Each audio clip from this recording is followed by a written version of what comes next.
We are back. We are back. Everyone's a pundit.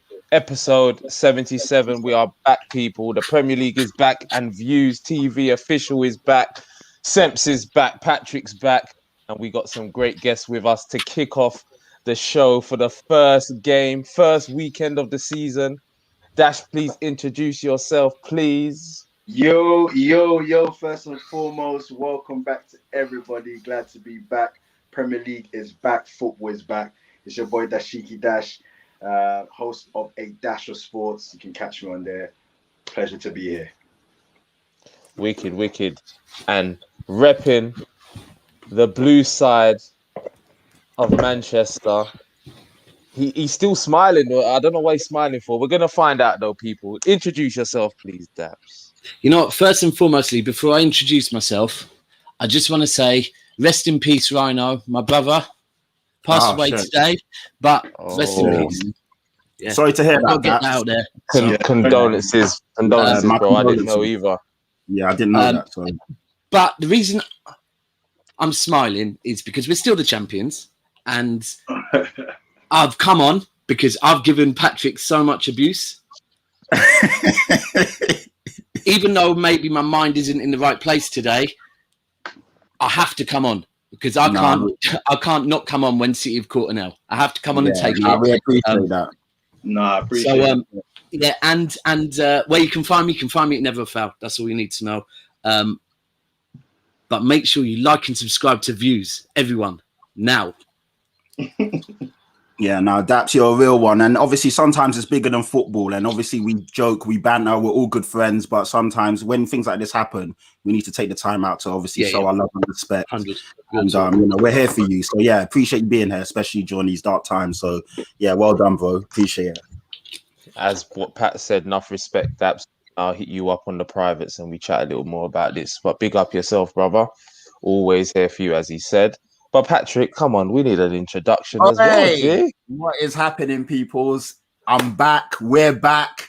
Dash is looking stressed already. It's only game week 1. So I'm loving life. And yes, it's your boy Patrick Tyron, aka Young Swaggy Daniels. When you see the T to the P, when you see the P, represents T. Let's go. Yeah, man. And I'm Semps. You don't know already, man. So the Premier League is back, and as we know, the Premier League kicked off with Banter FC, giving us all jokes as we know they do. Arsenal. Brentford 2, Arsenal 0. And then on the Saturday, Manchester United kicked off the early kickoff with a 5-1 win at home to Leeds. The rest of the results, Burnley 1, Brighton 2. Chelsea won 3-0 at home to Crystal Palace. Everton beat Southampton 3-1 at home. Leicester got a 1-0 win at home to Wolves. And Watford, a lot of home wins, boy. Watford beat Aston Villa at home 3-2. And Norwich, though, at home lost 3-0 to Liverpool. And then we move on to today. Some wicked games, boy. Newcastle 2, West Ham 4. That was a really good game. And I have to say the Tottenham-Manchester City game, which we are going to be discussing, was also a very good game, to which Tottenham ran out 1-0 winners at home, as I've said. And you know what? It could easily have been 2. But we're gonna let me stop talking. Let me stop talking. Daps, how are you feeling, man? Let's look at because did you expect that result today? Yeah. Why? Fully. Yeah, fully. I mean, don't get me wrong. There was a bit of me that was thinking we might turn up and whatever. But firstly, we've lost the last 3 seasons. I don't even know what your new ground's called. We're at that spot, the nice spot. Right? It's nice. Has it got a name yet, Pat? I don't even know. Has it? It's Tottenham Stadium or something? I don't know what it's. At the moment, it's the Tottenham Hotspur Stadium. I still don't know what's going on with Daniel Levy. A stadium of that magnitude doesn't have a sponsor to this day. It's mad of Levy, you know. Yeah, I know that is mad. It's crazy. So I don't know what's going on. If something's cooking up behind the scenes, it should have a name by now. So yeah, go pull out an African president. They will sponsor you. Yeah, all right. Listen, the Rwandan president already said he wants to take. You see that shirt thing on your arm right now? He wants to veto that. He wants to take that off. Oh, is that where they're from? Right, Yeah. they're actually on the shirt. Damn. Yeah, the president come out and said that he's not happy with Yeah, I Arsenal. see that. I see Yeah, that. yeah, Wow. and that's what he's talking about. So, But no, did I expect it? Look, I knew our record. Pep's come out and already said, don't expect too much at the start of the season. The Community Shield, for me, the Community Shield told me what I kind of already knew. This whole thing that people say Man City have two teams that could finish in the top 4, I completely disagree with. I think our starting 11 is sensational. And then we've got a few subs that are the same level. But there's certain players that at the moment, for me, they're not top 4 players. And it's not like Mendy at left back, Mendy and Ake next to each other. They held the smoke against Leicester last year. It was the same 2 on the left that held the smoke against Leicester last 2. We've had a lot of players that return late. And the fact is, I thought Grealish was good today. I thought Grealish for his second game, I'm not saying he had the best game, but he looked solid. He was making some good runs. He was getting in some good positions. He was involved. But for me, Grealish only becomes a good signing when we deal with the striker situation. If we don't deal with the striker situation, our board has failed because they've put Grealish and possibly commercial value over what we need, which is a striker. I saw Cancelo put a ball that was on a plate for a striker, but there's no one there. And it's the same as we had last season. And this season, when Chelsea have got Lukaku, United have gone and got Sancho, we might be seeing the Pogba that we all wanted to see. Bruno's on fire. Varane at the back. If we miss the chances that we did last season, we managed to win it because maybe Chelsea weren't where they needed to be. United weren't where they needed to be. This season, we don't have that luxury. If we don't have a striker finishing them chances, we're not going to get in the top 3. Simple. We need a striker. What I found was weird, is you lot were putting in a lot of crosses into the box, and I was thinking to myself, who's going to get on the end of these crosses? Because Ferran Torres ain't it. Look, see what? Ferran Torres, right, for me, I watched a lot of him before he came to the Premier League. And from on the wing, the guy looks explosive, right? Now, as a striker, yes, he's making certain runs. Not the runs for crosses. But he's making good runs, but not for crosses. They're good City-type runs. But for me, he still doesn't look the right physique for the position he's playing. He looks a bit weak, a bit young. He has got the mind of a striker. His running is great, but he's not that guy. He can't be... Ferran Torres is not that guy for Manchester City. Sorry. A team that's won 5 Premier Leagues in 10 years, the same way that I say Ole Gunnar Solskjaer is not that guy for Man United, right? Ferran Torres up top is not that guy for Manchester City. I'm sorry, he's not. He's not. I agree. Let's move on to Pat because, if I was a Spurs fan, I would be encouraged by what I saw today. You was at the game, Pat. You're a season ticket holder now, so I know you're very happy. Talk, man. Let us know how you're feeling, what your thoughts were on the game. Yeah, first things first, can we take a minute? Can we take a second to appreciate this lovely kit? So, the amount of people that stopped me today saying that, now they've seen it in the flesh, how beautiful it is. And do you know what I mean? Maybe it's me, maybe the physique and the way I'm repping it and the muscles and all that. Maybe that helps as well. But best kit of the Premier League 2021. I'm calling it. So you're holding best kit cup competitions now, best kit trophies. Arsenal always talking about how good. You remember when he used to diss Arsenal about this? Now we've got. See, look at that. I think it's the pecs that did it. People. He's been in the gym, innit? He's been in the gym. He's flexing. Nah, I'm playing now. But all jokes aside, today was it was a weird one because I was obviously quite concerned. Man City are a top team, even with players out. We're hearing that Kevin De Bruyne. Kevin De Bruyne made the bench today, but I heard he was out. Obviously, Foden's out. They had a lot of players out, but they're still a good team. I agree with what Daps is saying. Their second team isn't as strong as people may say it is, but they still got quality throughout. But I did also, as I was saying to you, Sems, Man City are always, for some weird reason, as strong as they are, you can always get at them at the beginning of a season. I don't know what it is, but usually the first couple of games, Daps, you're on mute, so I don't know. I can't hear what you're saying, but Oh, It's the last couple of seasons, yeah. It's because we've had very, very, very small summers because of, and that has meant that you're 100% right, bruv. We start off seasons shocking the last couple of years, absolutely shocking. And I just want to say, your ground was jumping, bruv. Your ground was moving like White Hart Lane used to. Yeah, it was lit. It was lit. So yeah, people check it out if you haven't already. I've put it up on the View story. I was in there today recording, and it was jumping. It literally was. It was amazing in there today. It was proper. Like being back in the stadium with all the fans and everyone on point and on song. It was nice. So but yeah, as I was saying, Man City, for whatever reason, you can always get at them. Well, Daps explained it. You can get at them at the beginning of the season. So catching them today was good in hindsight, because obviously as the season progresses, they're going to get stronger and stronger. We know that. To be fair, we soaked up a lot of the pressure. Man City had a lot of the ball, but they didn't really create any clear-cut chances, and we just kept hitting them on the counter. But what we saw today was actually nice patterns of play, a good build-up, players that look confident going forward. They didn't get the ball and look scared to go forward. People were okay to express themselves. Lucas was dangerous and running at people. Son obviously was doing what he was doing. Bergwijn was still a bit shaky. He had chances, but he wasn't finishing them off. But yeah, all in all, I thought we played well. We defended very well, and obviously we created chances. And Son's goal, the way he just tucked that, the way, like literally Edison didn't move and the defenders didn't move. Everyone didn't see that going in, and it just back of the net. It was. Do you know what?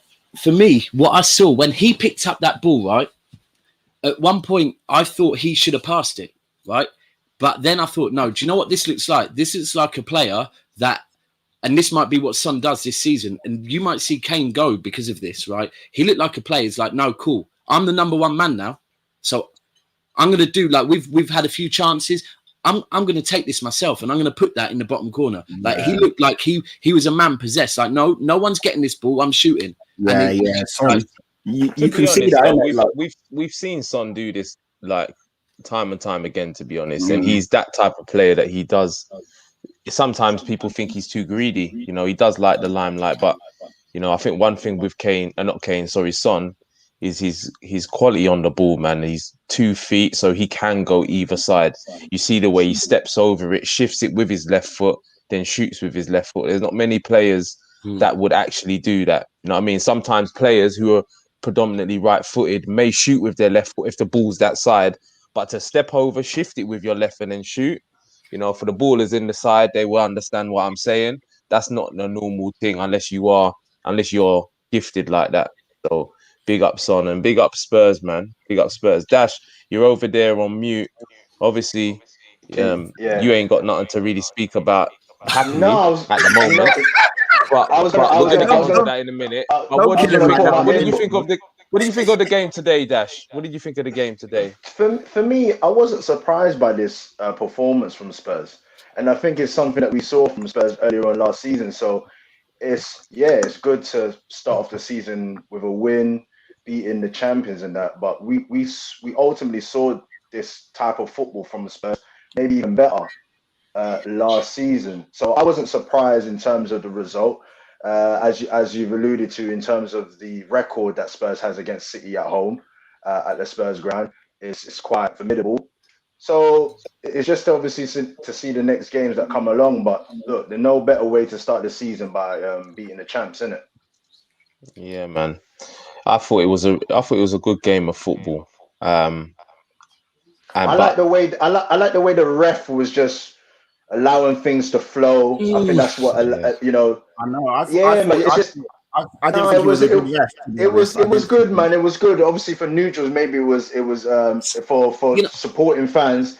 It was frustrating, but for the neutrals, the way the game was flowing, I had a little bite to it. I agree. The fans were, the fans being back in the stadium, and you lot can really. It's like old school football. It was encouraging. Yeah. It's just there was one or two decisions that I thought, all right, I get what you're trying to do, but there are one or two decisions where I was like, nah, that's a bit clean cut. You don't need to be letting that go. I get what you're trying to do, and that's great. But if there's a clear cut foul, it's a foul. Like, come on, you can't just. Yeah. It's always going to be teetering on the lines, in it. You're kind of flirting with the lines, whether or not it's excessive or not. But yeah, man, as a neutral, I like the way the flow of the game was. I thought I thought the atmosphere, and I messaged Pat. I thought the atmosphere was amazing. I really do. Yeah. And it just shows what we've been missing for a whole season, not having fans Yeah. in the stadiums, man. The atmosphere was rocking, and obviously it makes it better when you're winning. It's a big game, but yeah, Suits. We're gonna answer that question at some point in this podcast, man. Is what we think the top four is gonna be this season. Well, we know that Arsenal's not gonna be in there anyway. That's one thing we do know. Um, Hey, so let's City and move. Arsenal for relegation. Oh, Come come on, on, Dash. guys. Don't do Come this. on, guys. Come on, That's guys. even your second team that Come on, we're guys. talking about finishes above Arsenal. So Come on, don't watch guys. that. But let's get on to Arsenal. Yeah. Unfortunately, Dash, Jason isn't here, so you're gonna have to get the brunt of it all. But why go on No, though, I'm here. man? Because there are people that thought Arsenal could finish top four this season. Is it Who? just one? Is it, Shame them. That's what Jason's saying. Jason Alexander that appears on this There podcast was from a time few, to time. trust me. Well, me and Central going back at Jason. He was acting like we were being like basically, Haters. yeah.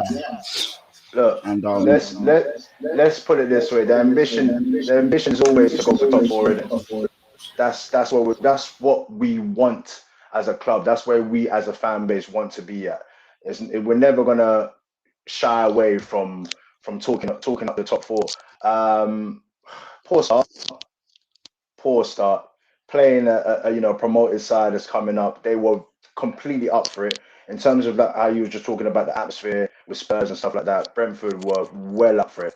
And obviously, playing their first Premier League game, you know they're going to be well up for it. And we've all, well, if you've played football, you understand. Even there's no given in terms of like a win. You need to go and get that win.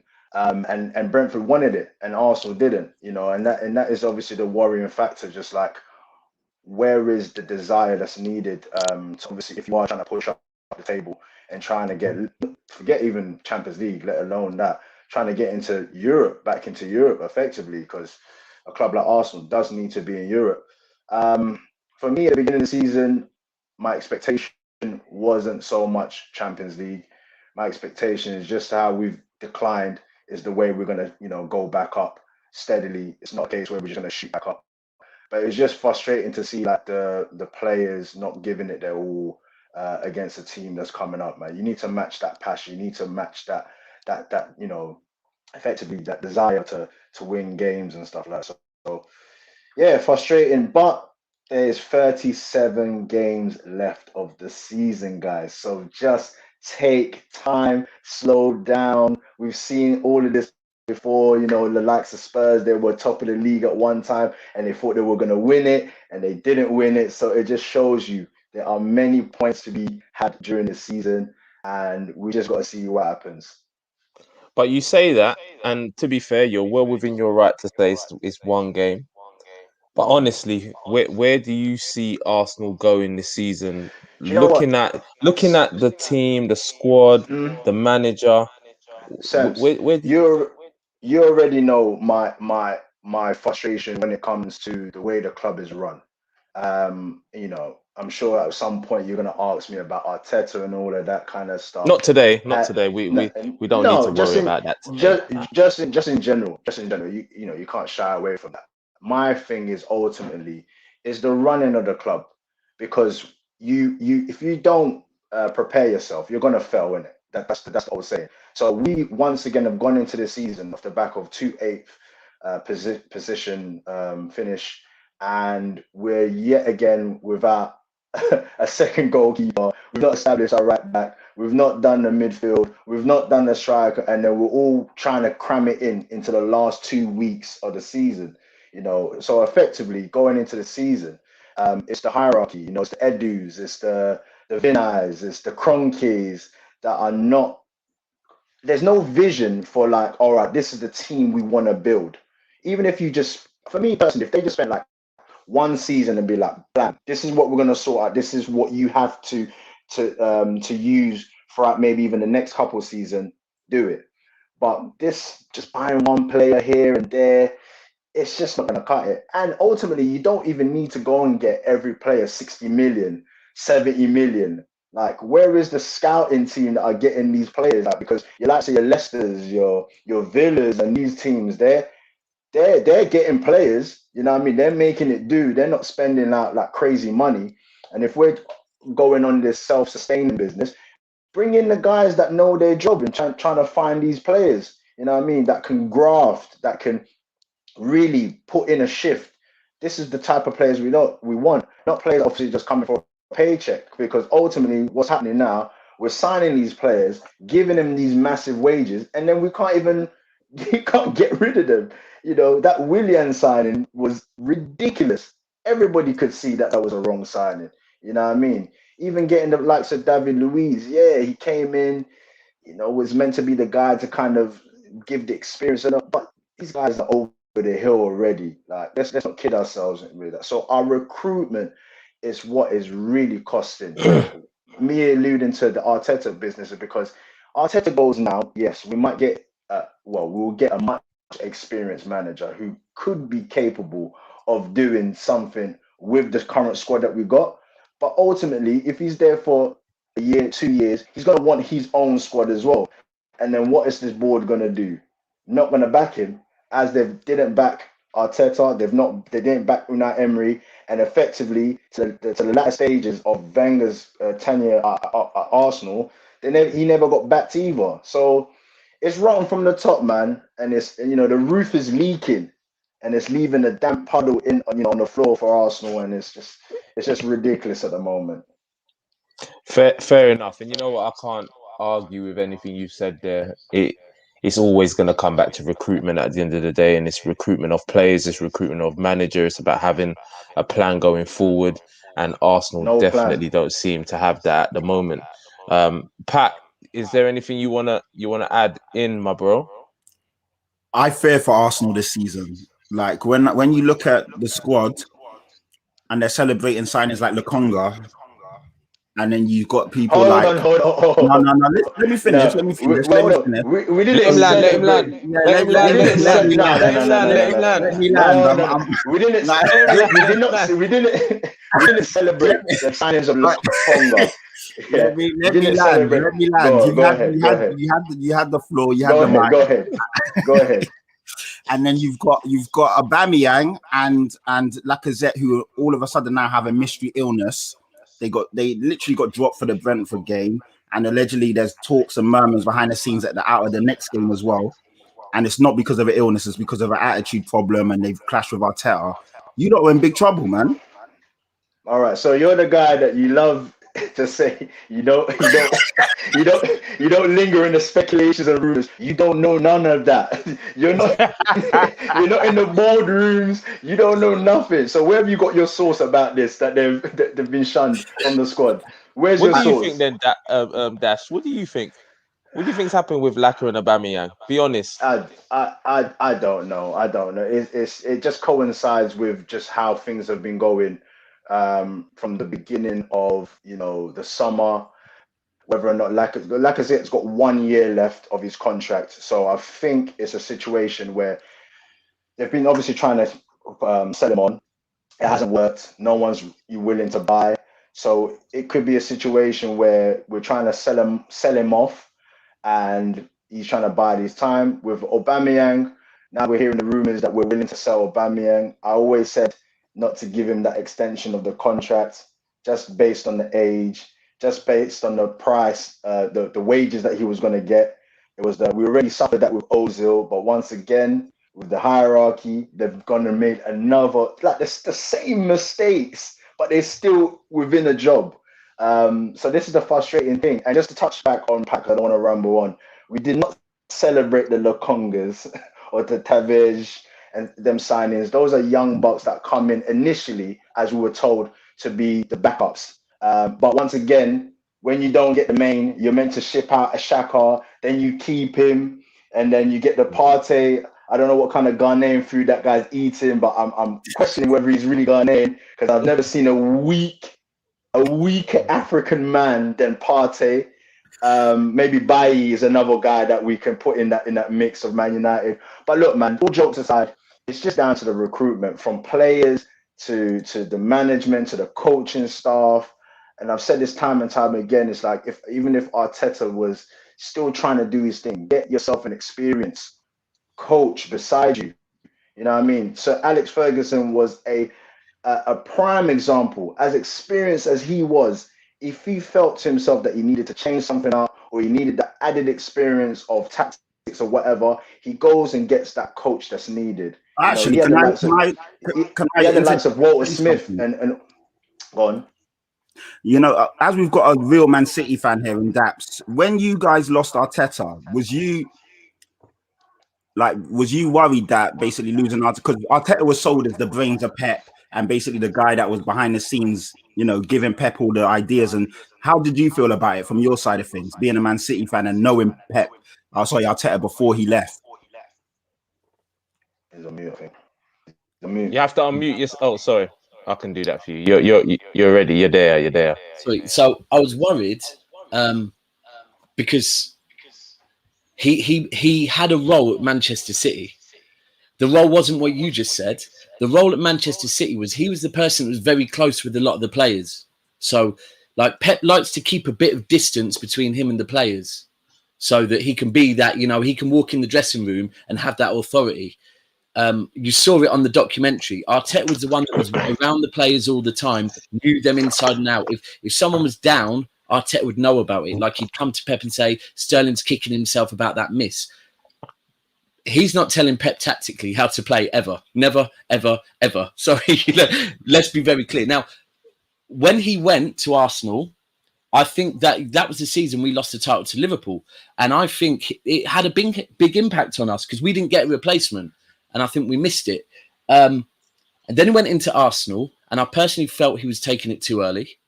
I also think anyone taking the Arsenal job, like, look, when you lot were talking earlier, I wanted to speak on it. And many years ago, when Wenger was still in charge and certain Arsenal fans were screaming Wenger out, I was very much saying, you can replace Wenger, nothing changes, right? Because Wenger gets contract extensions year after year after year after year because he is hitting the objectives.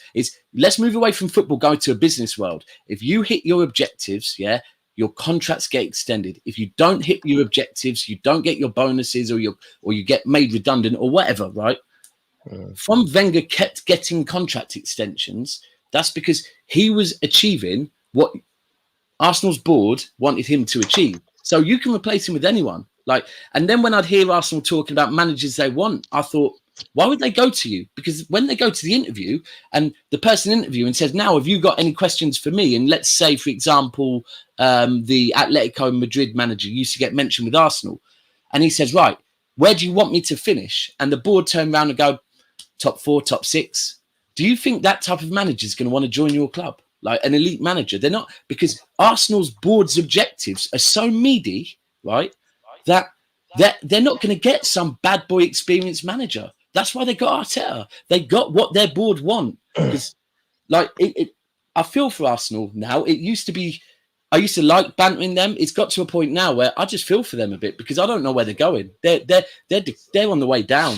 I can't see no comeback. They are on the way down. I'll still keep bantering them though. Go on, Dash.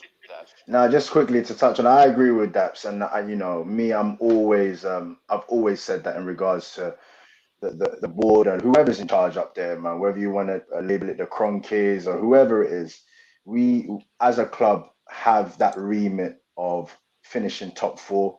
If you finish top 4, then you've kind of achieved the goal in itself. Obviously, we're seeing teams now who see how important top 4 is. But for Arsenal, obviously, finishing top 4 and challenging, this is what we wanted as a club. So crying out for Wenger was just the fact that we wanted someone to come in and maintain what we as a club, do in terms of finishing top 4, but then pushing up for the league.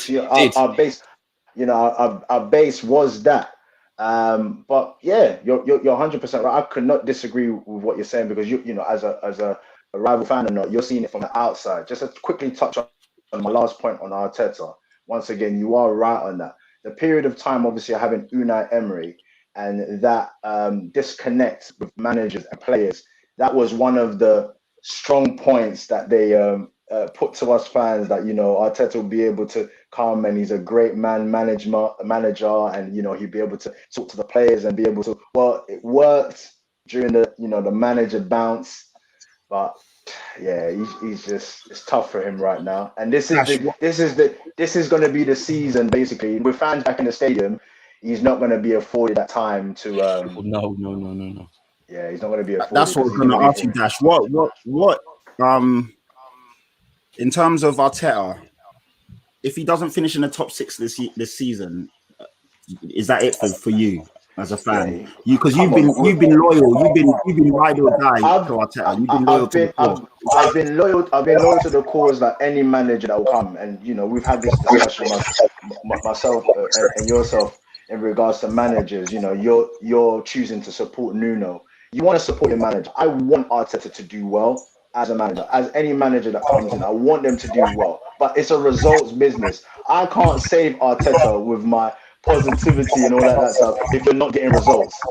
And he's on thin ice. If he doesn't get the results, if he doesn't show the type of football that is needed to push up the table on his own back, he's gonna get the chop.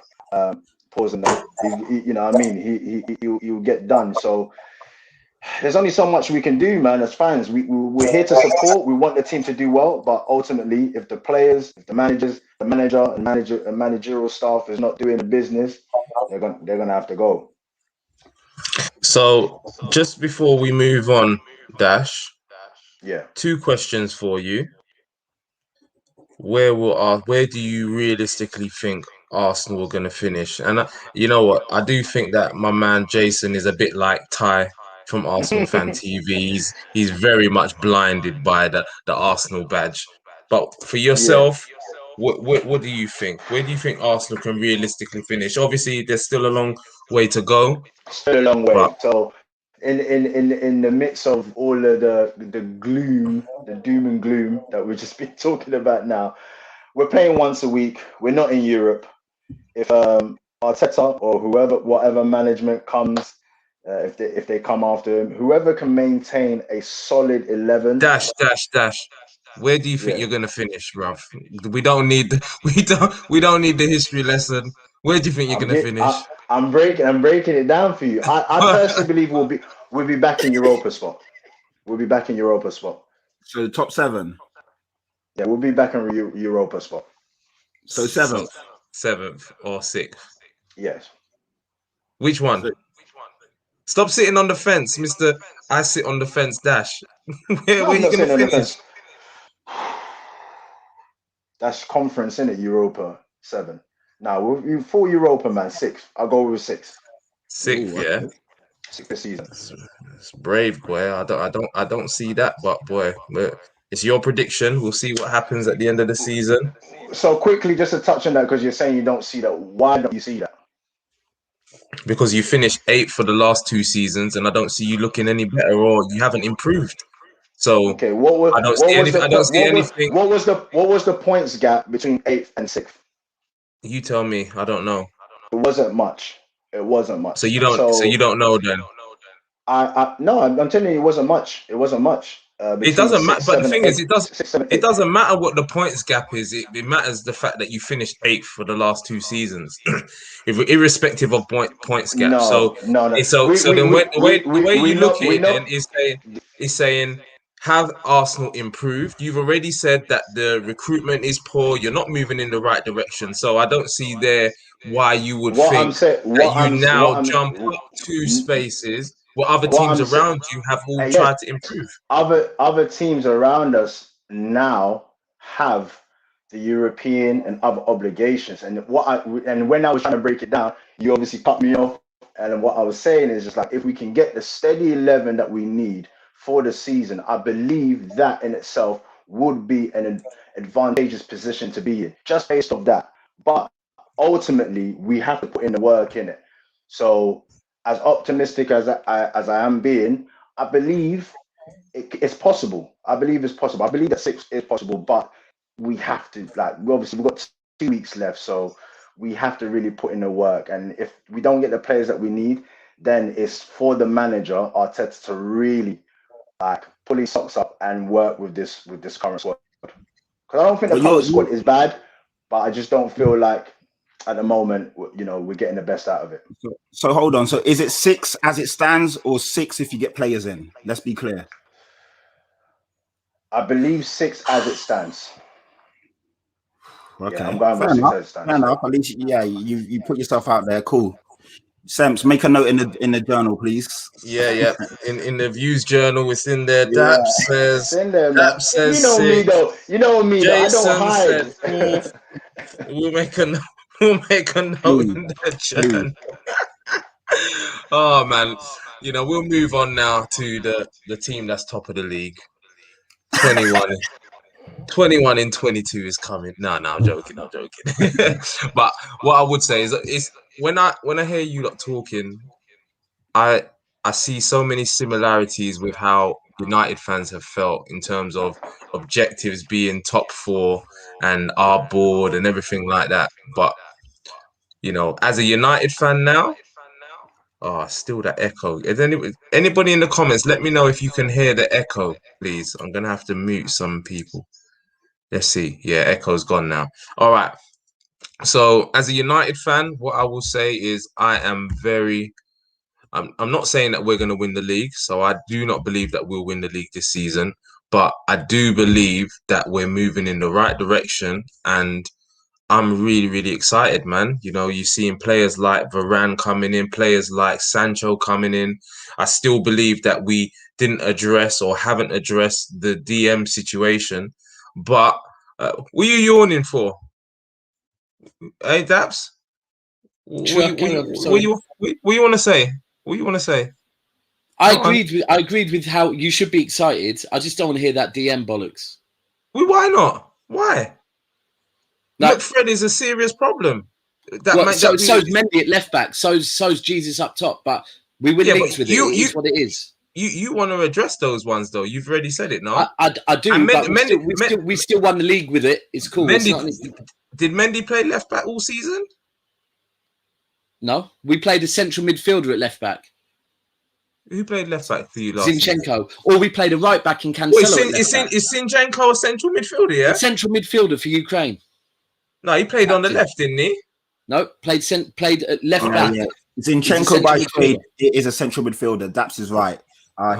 He's been made a utility guy because of their problems there, but he is by trade. Like Delph. The problem is we ain't addressed it, but it's cool because we've got a bad boy manager that can win leagues with that. It's cool. Yeah, but but wait a minute, I'm a bit confused by what this all means, though. I'm a bit confused. What's that got to do with anything? Of what I said about it's just right. So what it is, the reason why I'm bringing it up, is Man United's squad is very, very good, very good. I've thought it for a long time. To be fair, I've thought your squad's it's been getting better, but your squad's been good for a long time. Yeah, but Man United fans are still saying no.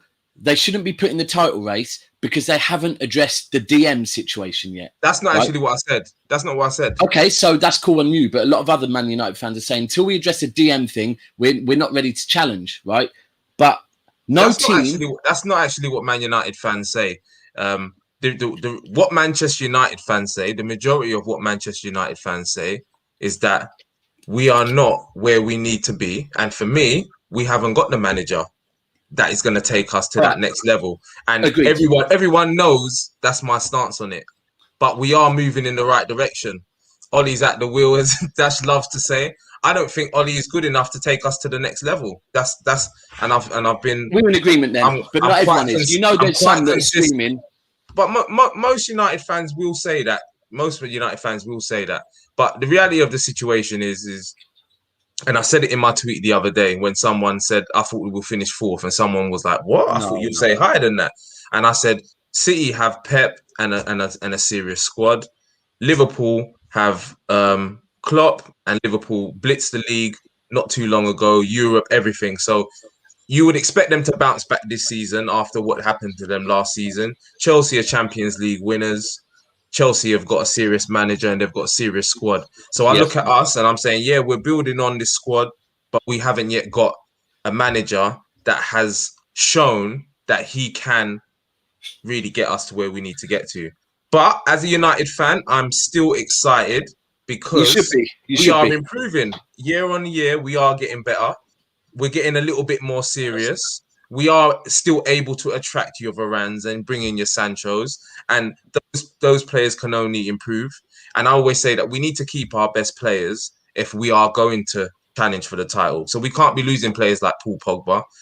If we can keep Paul Pogba, that will be a huge benefit to us. Bruno Fernandes, for all of his critics, and even myself, I criticize him at times, but I'm like, you know what? I have to just literally leave all of the negative aspects of his game to one side now and focus on all of the positives, because they far outweigh any of the negatives. I think Bruno Fernandes and his mentality, even Sancho came in and was like, yeah, Bruno Fernandes, he just wants to win. He's like me, I want to win. Getting more of those personalities in the dressing room, it's only good for Manchester United. So for me, I'm excited, but I don't think we're going to win the league because there's still something missing for me. There's still something missing. But manager. Yeah, well, I've said it. That's it. I've said it a long time. But who knows? He may prove he may prove a lot of people wrong, and I hope he does. But I do think that we'll have a good season this year. But I think that more just translates into the fact that we'll cement top four again. We may have a good Champions League Cup run, and we probably win something like the FA Cup or the Carabao Cup this season. And then at the end of the season, yes, by Manchester United standards, but you will talk about historically, we're not there anymore. You know what I mean? It's going to be coming on close to 10 years that we haven't won the title. So we are where we are. But I think that will be a good season for us if that happens, man. Ollie's at the wheel. What was Alex saying? I didn't get to see his comment, actually. We haven't addressed the DM. However, we have DMs, McTominay, Fred, and Matic. The problem is Ollie needs to change the system and just play one and allow the attacking midfielders freedom. And I can't argue with that, Alex. Can't argue with that at all. I do agree. I agree. Who played at DM yesterday? He played McFred. McFred. He played McFred, Pogba on the left, Bruno, Daniel James, and it's all these little things that just still wind me up. You're sending Diallo out on loan, and then we're still seeing Daniel James start football matches. Donny van der Beek again didn't see a minute of football. So this one there, but I'm thinking to myself, that can't happen again this season. So we surely must see more of Donny van der Beek this season. Why did I see Mendy on the left today? Why is Mendy still at my club? I'm the same. I get you. I get you. And you know what? For me, I think the biggest thing Man United need to try and concentrate on, you summed it up. If you keep Paul Pogba, and if you keep Paul Pogba fit and playing, you're a different team. Like I always run Ty for what he said about how they were top of the league in January. In January, December, January, Pogba looked insane because I think he was hungry. He thought, you know what, we're in a title race. I might actually win something, right? The minute Pogba got injured, United dropped off. I think keeping Pogba happy and like he actually thinks they're in a title race is key for Manchester United. And that him and Bruno relationship they've all of a sudden just made, that scared me seeing that, to be frank with you. Then I remembered your manager and I got less scared.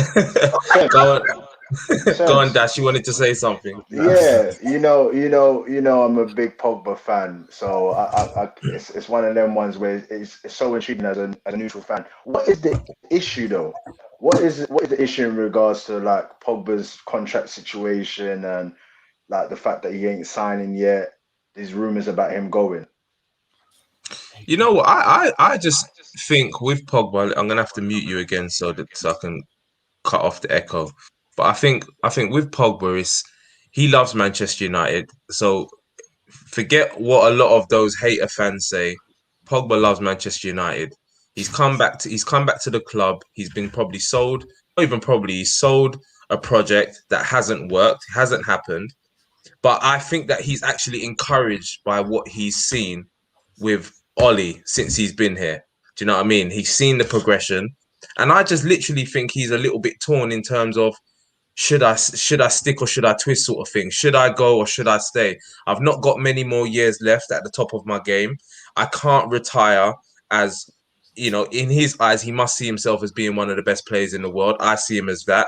He's thinking, I can't retire that and not having no accolades to, I'm okay, I've got the World Cup, but I want I want to do more. That's just what players that are hungry want, isn't it? So I just literally think he's torn in terms of what's going on.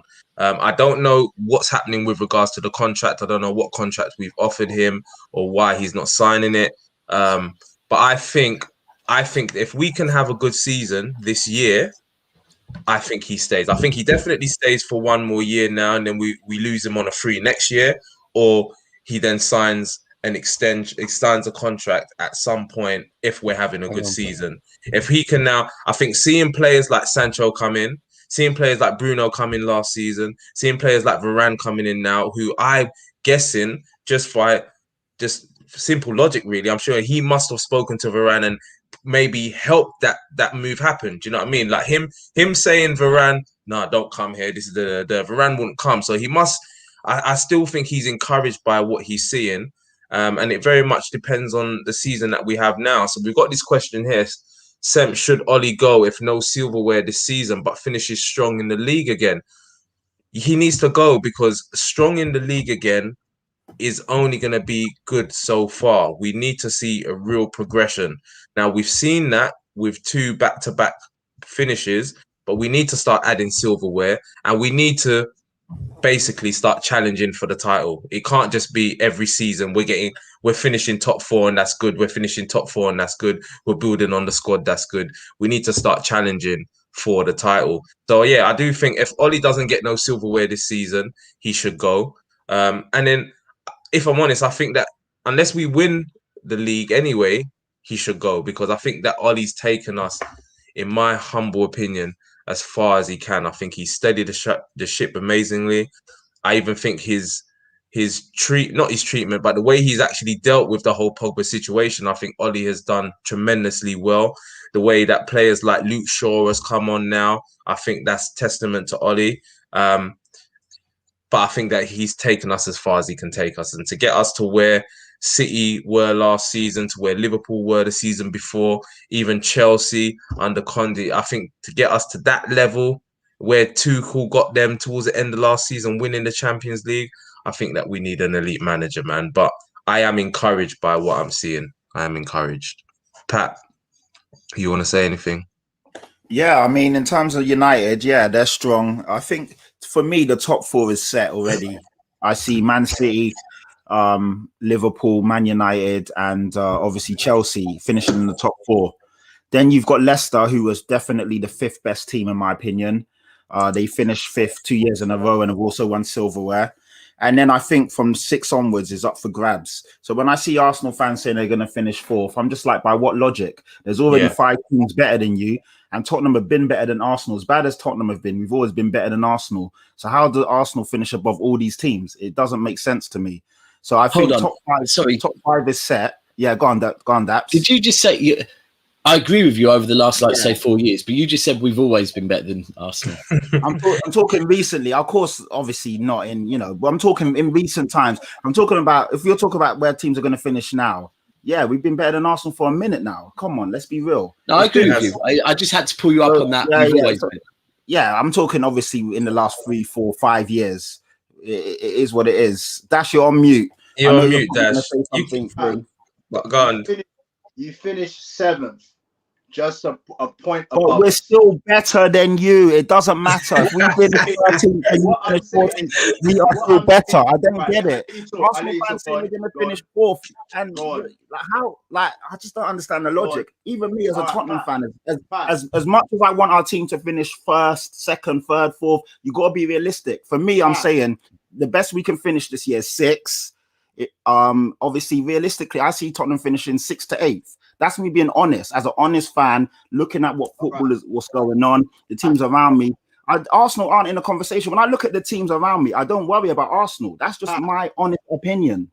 You lot are not good. You're not good anymore. Are you finished? So you say, no, it's a point, it's this. For the last 3, 4, 5 years, you've always finished below us. It doesn't matter if it's 5 points, 1 point, even if it's goal difference, you still finish below us. So it's like Arsenal fans, you don't need to just get real, get real. Then we can have a proper conversation. Until you don't get real, we can't have serious conversations. All right. I got like Jason was really upset that Samson I jumped on him. This is what I wanted to touch on. You spoken to one Arsenal fan. No, I've spoken to loads of you lot. It's the arrogance that kills me. It's the One arrogance Arsenal There is fan. an arrogance. Let's be it's the real, arrogance, man. Pat, you've spoken to one Arsenal fan who's told you they want to finish fourth, or they think No, they're going to not finish want fourth. to. He said No, they're don't going try to. it. Because we No, even pulled him up on it, and he goes, "No, this is what." an Arsenal fan amongst many Arsenal fans. Nobody believes that we're going to finish fourth. No right-minded Arsenal fan has turned around to say they're going to finish fourth. Let me interject. There's more than one, because I had the conversation in the gym 2 weeks ago, and I said to the man, I was like, I don't get why Arsenal have this sense of arrogance. How are you lot going to finish top four? And no, Dash. Yeah. I respect your opinion because you're logical. But there are Arsenal fans. There are Arsenal fans out there that think you lot going to finish top four. They are. If like talk to like proper Arsenal fans, yeah. And They are proper Arsenal fans. You saying Jason's not a proper Arsenal fan? They're proper Arsenal fans. Just like when Daps was questioning about like your fans saying this and that, and you corrected and said no, it's not all of the Man United fans. Proper Arsenal fans, we know the deal, man. And this is what I'm trying to say is like, obviously, as being Arsenal, former years being the great team or whatever, we want to be back into the Champions League, yes, but it's not realistic. We're not going to jump from where we are to get into fourth. Yes, we want to go back into the Champions League, but it's going to take the time that is needed. But for me, getting back into Europa is realistic. So when I see the fact that obviously Spurs fans will turn around and say that, oh, we've got no chance. My point is the fact you finished seventh, a point ahead of us. How can you not feel that we have a chance of getting into sixth place? You know what I mean? So we just have to see how it pans out and the points that we gather throughout the season. There's still plenty of games to go. Yes, it's not ideal the way Arsenal started the season, losing, but we just got to see how it works out, because at one point, You know what? Spurs thought they were going to win the title. And they Who said that? You keep bantering that, but no Tottenham fans said we were going to win the league last year. Come on, be honest. No, we wasn't. Come on, who said that Tottenham were going to win the league? So now you know how it feels. I would say the same thing. You can't say one. I can say the same thing, that there were Spurs fans that thought that they can hit. But there wasn't no. You're saying stuff to be funny, but it's not.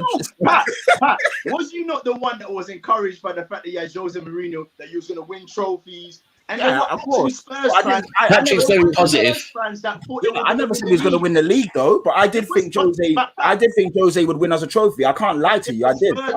There were Spurs fans that genuinely thought that you was going to win the league with Jose Mourinho at that particular time. I don't know. You know what I'm saying? So when the shoe's on the other foot, you don't want to hear all of that. No. I'm an Arsenal fan who tells you they want to. No, it's not one. It's not one Arsenal fan, though. It's not. There's a lot of Arsenal fans that are still quite arrogant.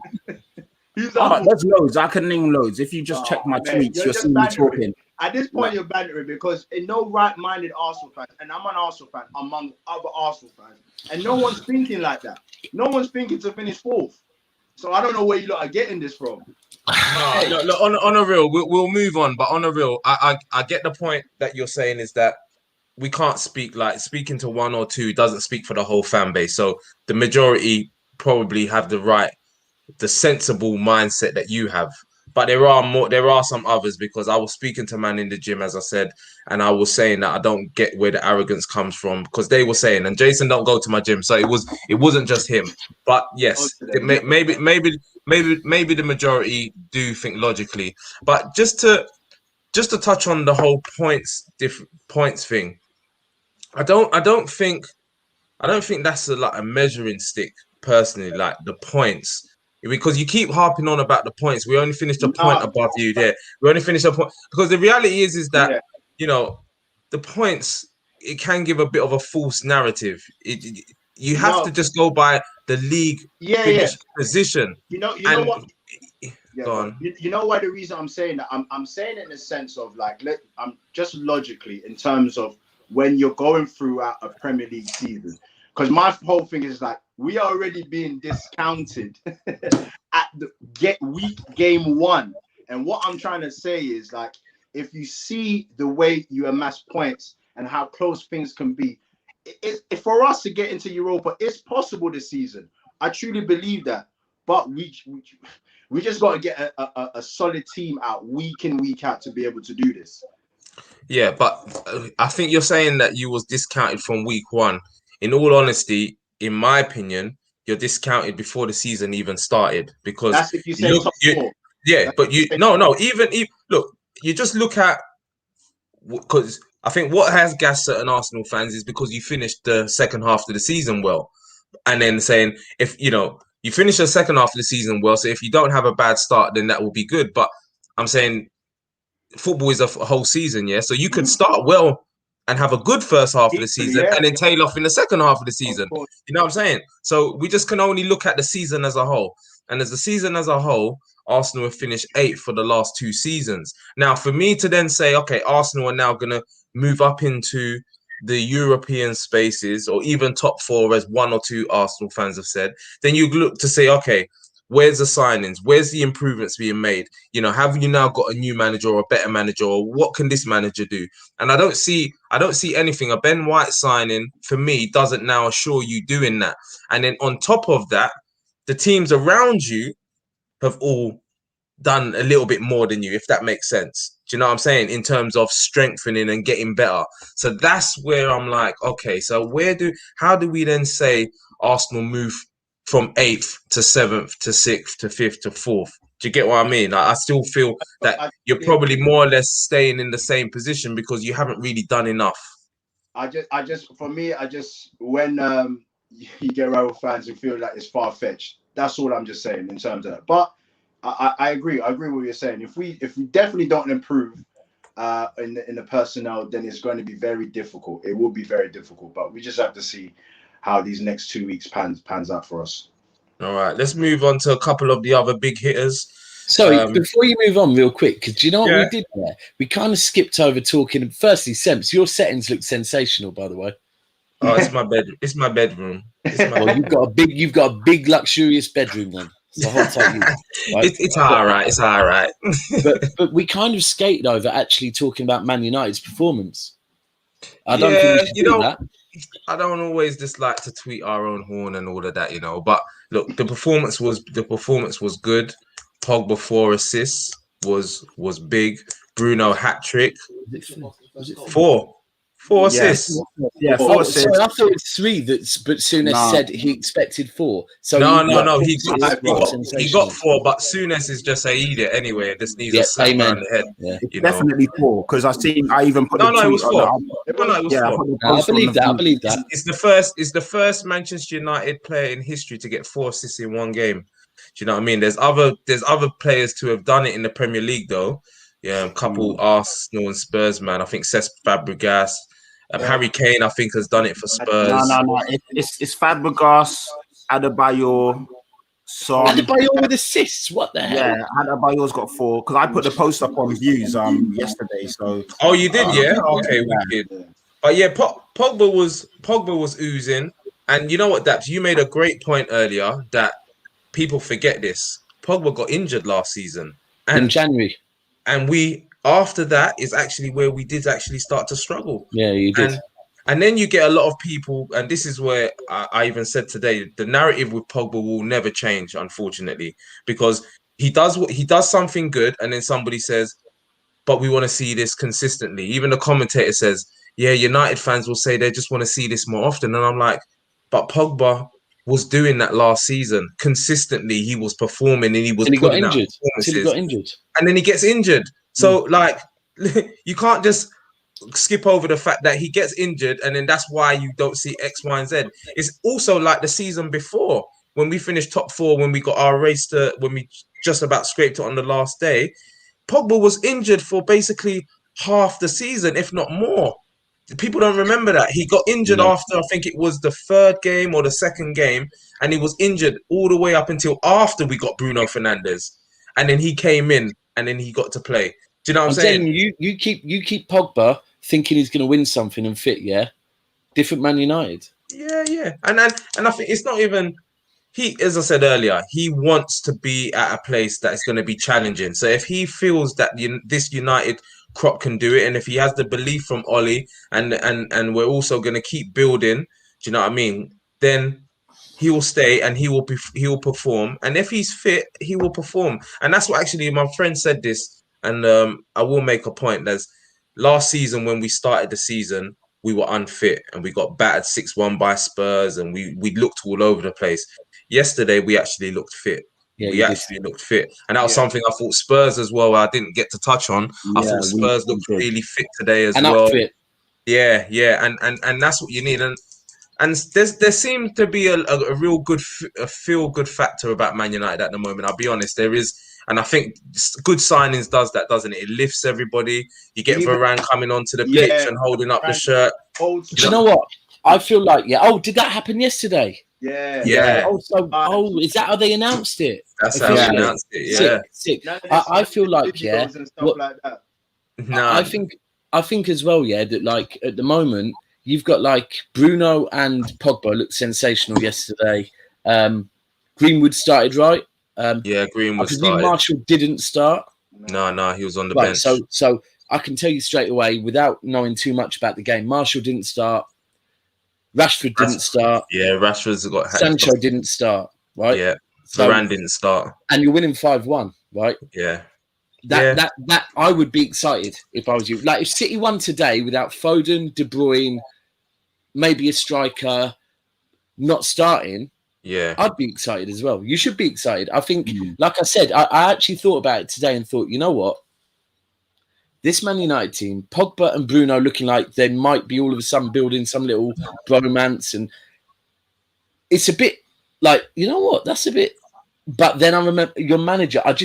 Don't get me wrong. It might click. But my only concern for you lot is, the facts are, Daps, is Ollie can't hide behind any excuses this year.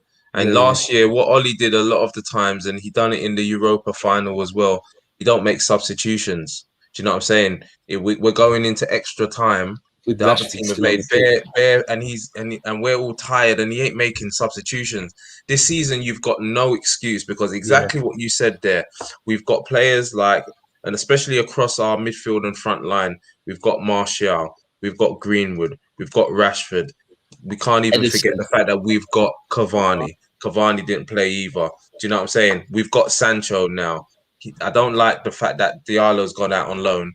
But we've got Bruno Fernandes, we've got Pogba, and then you have got your McFred that are useful in games. Do you know what I'm saying? That they can do the running around and all of that stuff. We've got players, man. He and Donny van der Beek, he's there as well. Like he can't hide behind anything this season. And this is what I want to see is him be bold, be brave. He's too cautious in certain aspects of his tactical, the way he sets us up. But you have to be bold, you have to be brave, and you have to be able to change games by making substitutions and all of that stuff. You know what I mean? And until he's able to show and develop that, then we're not going to get to that next level. But maybe this is the season. Who knows? 21 in 22. As long as it's not Liverpool. You love that line, innit?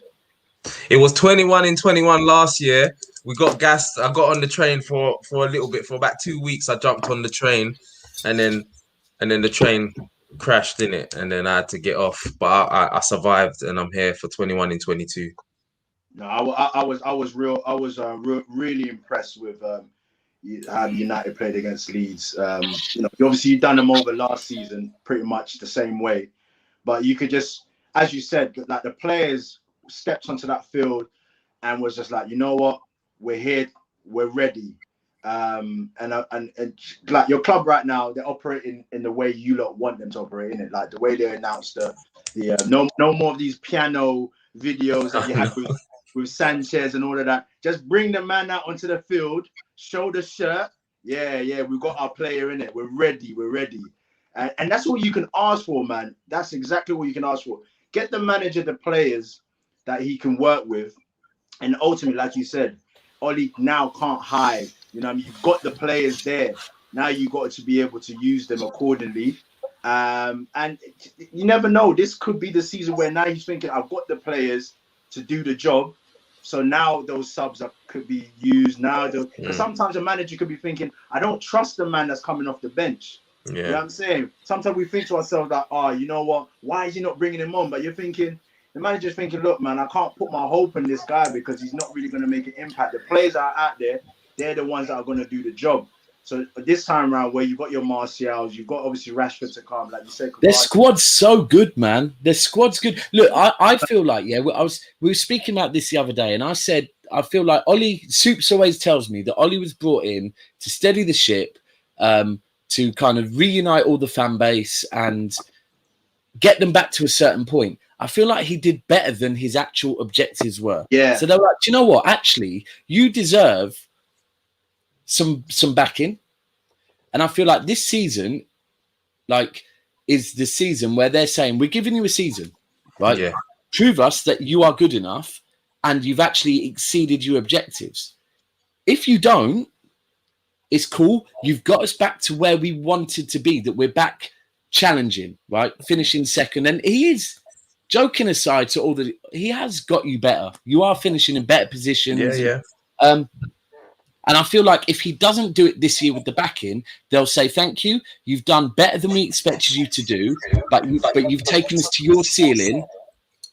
And now we're going to bring in someone else that is going to take us that little bit further. But look, everyone always thinks I hate United. I grew up in Manchester, where like City were just shit, right? And I like round that peak, you know, that age where all you do, your whole life is football, right? Yeah. Sky Sports are in the back garden playing football, or playing for your school team or your Saturday team.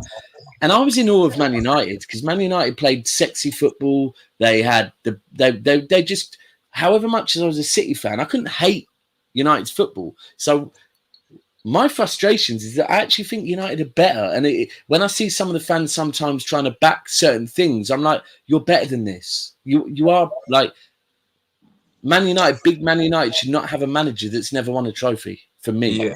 Like, and I think if I'm going to speak on like Man United's behalf or the fans' behalf, what I will say is that it gets to the point though where we have to just understand where we are now. Do you know what I mean? So Ferguson created this powerhouse of a club, and it wasn't just Ferguson. Obviously, we had, managers before that built Man U up, some Matt Busby and you're bored with him.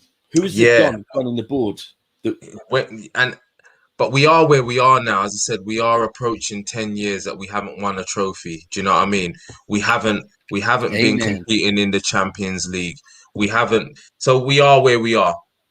So when I'm saying that we're not back in, like, we don't want to just be entitled because we're Manchester United, so we should be winning the league.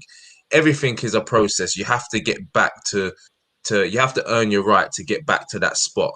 And I agree that Ollie has got us to a level now where we're respected again. Do you know what I mean? Before, we used to get laughed at, mocked at. Under Jose, we were rubbish. LVG, we did so many madness. But now we're at a point where City fans, Arsenal fans, Spurs fans will look at United and it's no more banter now. It's actually a respect that we are where we are. But where we are now is still not good enough. We're Manchester United, so we should really be winning the title. And this is where I say that I feel that we need an elite coach to get us to that level. But, I'll say now, on my stream, I am Ollie in. I am Ollie in. Yeah. I'm Ollie in. I've been waiting for. I'm Ollie in for this season, and I'm going to back the manager because he's got the players now. And maybe if he had these players last season, with the way that we were playing, we may have done something. Who knows? But he's still, I'm saying who knows, because there's still fundamental errors that he makes in games. And at key moments, he doesn't make the right decisions. So we're just going to have to wait to see. Maybe just like players get better every year, Ollie may have learned from his mistakes and he may be better this season. So I'm Ollie in for this season. I'm going to back the manager and I'm going to hope that he can prove me wrong. You know what? There's not one thing you said. There's not one thing you said there that I disagree with. Everything you said was bang on. Exactly bang on. Like, that is it. You should be. Ultimately, now he's been back. Give him a season, because he has taken you from where you were to, I think, third, maybe second. You've got better, ultimately. Your players seem happy generally. He's got the backing now. You have to back him and see what he does. And yeah, 100% agree with you. And it is true. You are more big Man United now than you were a few years ago. So yeah, we were getting bantered before. You know what I mean? Yeah, I had to listen to some nonsense, boy. But now we're respected again, man. We're respected. But one last point I'll make on the Man United thing, which is always why I've been a little bit, I'm not so sure in the last few seasons is, last season Liverpool fell off in it. Liverpool fell off. let's not talk Liverpool. No. But look, we're gonna get onto Liverpool as well and Chelsea and the other big teams. But Liverpool fell off. Chelsea lost their manager, had to replace and got Tuchel in later. Do you know what I'm saying? Like, I want us to finish second or third in a season where everybody's on it. Do you know what I'm saying? Where I don't say this team fell off here or this team didn't do this or this team, the previous season Chelsea fell off as well. Like, I want to see us like now where Chelsea have gone and improved their squad. They've got Lukaku, they've got Tuchel. No excuses. Liverpool. We can't make excuses for Liverpool 2 seasons in a row. They'll make their own excuses. Yeah, well, we can't make no excuses for them. City are City, Man United are Man United. Now, I want to see us competing in that pool now this season. All you can do is run your own race, man. You know what I mean? Because at the end of the day, because like we say these things and no one knows, innit? Like Liverpool could fall off again. Chelsea might fall, whatever. Yeah. As long as you're running. So you finishing second last season, that is your race. You finish second, you're improving season by season. Any team that's improving, and this is, and like just to bring it back to Arsenal, whatever, this is what you want to see from your team, innit? You want to see that progression. There's no way you're going to be from just making it to Champions League 4 and then shooting up where Man City or where Liverpool are and the points tally that they're finishing on and all that kind of stuff. You know what I mean? It's all steady. And obviously the beginning of Oli, the banter is obviously he's coming from Norway or whatever, being a manager, coming to Man United. That stigma, that banter would always be there at the beginning. But now people are progressively seeing that, you know what? Season by season, he's handling his business. You know what I mean? Like, it's a big job, man. I disagree, man. I don't think I'm still yet to be impressed by Oli. No, but what I'm saying is that I'm saying in the sense that he could have crumbled though. This is what I'm saying. Man United manager, he could have easily crumbled, but he is steadily just moving along with the club, he will take it to where he can, and that's where. Yeah, I get you. I do get you. I'm just get the elite manager, but managers will crumble at that job. But if we want to move on to Liverpool, right, and this is my whole crime with everyone. If Manchester City failed to buy a striker, right, I don't want to hear no City fan use that as an excuse. Because for me personally, if you support a club, right, you don't just support the 11 players. You support the whole infrastructure of your club. Yeah, you're embedded in your whole club. So, like when Liverpool are, but COVID hit and this injury, that injury, cool story, bro. Your board in January, your board in January had the opportunity to go and spend big money on replacements, and they decided to go and buy meaty replacements. Same with like City. Our board's got it wrong at times, right? And I feel like stop making it like you don't support just your players, you don't support just your manager. If you support a club, ultimately, and I know it sounds mad because I think for some of you guys it must be hard with these American owners, but for me. Like I will always say, I trust my board and I trust my owner, right? Not me, if my board get it wrong, that doesn't mean as a fan, I can start throwing out a million excuses. As a football club, we didn't win the league because ultimately our squad was not good enough, right? So with Liverpool, stop these excuses. Overall, your squad last season was not good enough. Stop this. Oh, but that player, this player, cool. Your squad was not good enough. Take the L and keep it moving, right? That could happen again this season. I think it will. Because, we don't know how Van Dijk is really going to be turning out this season. We already know that Gomez has got a history of injuries like that. And it's not that good either. You know what I mean? So, yeah. They got Kanate as well, right? They got Kanate, but again, there's question marks over him. Unproven, mate. Yeah, he's unproven at this level in this league. But yeah, I mean, Yeah, it's they. I think Liverpool will be fine. Personally, they're still hope finishing. not. I don't see them winning the league, but I think they'll be all right. When you say they'll be all right, what do you mean?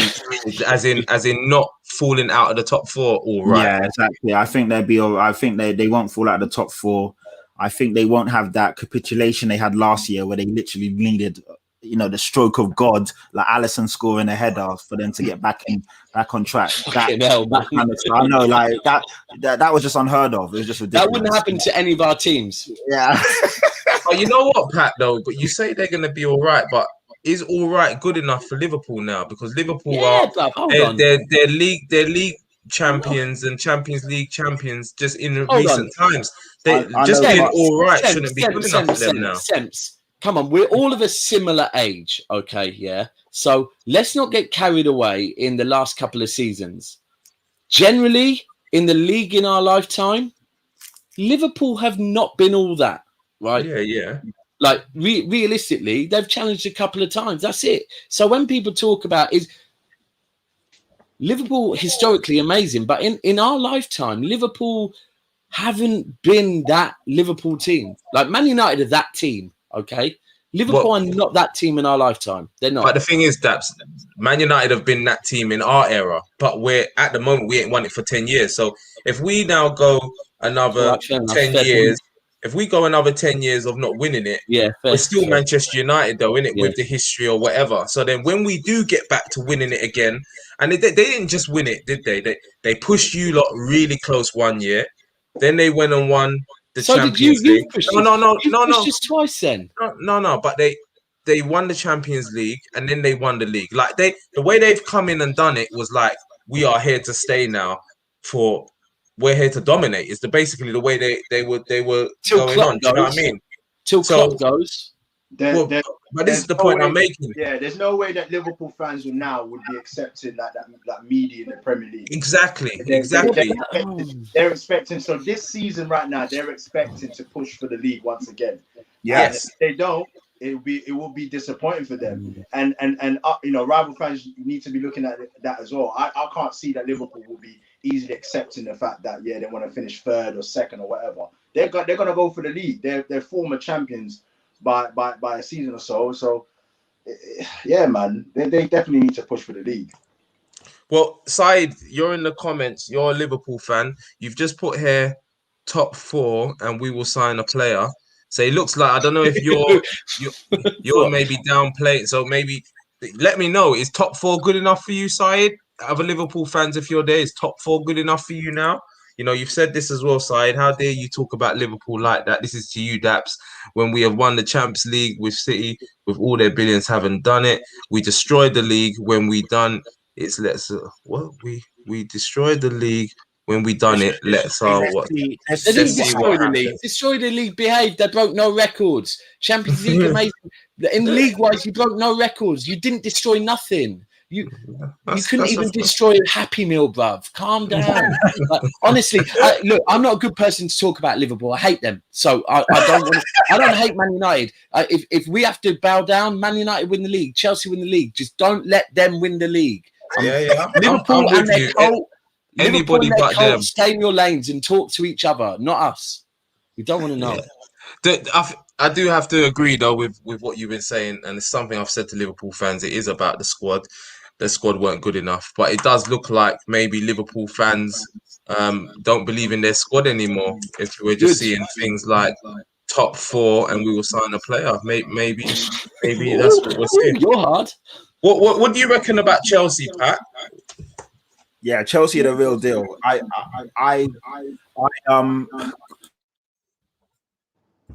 Echoing. Yeah, every second my mind changes. Is it going to be Man City or Chelsea? Chelsea or Man City? I think those two are the two to basically challenge for the league this year. Then I see it Man United. Then I see Liverpool. After that, obviously we've discussed it already. But Chelsea are the real deal, man. Tuchel come in and look how he changed that squad. Them beating Man City in the Champions League final shows the quality of them. They finished strong. They won a trophy, and obviously they've strengthened already. They brought in Lukaku, and they also probably get Koundé as well, the centre back. So yeah, they're going to be a big problem for a long time.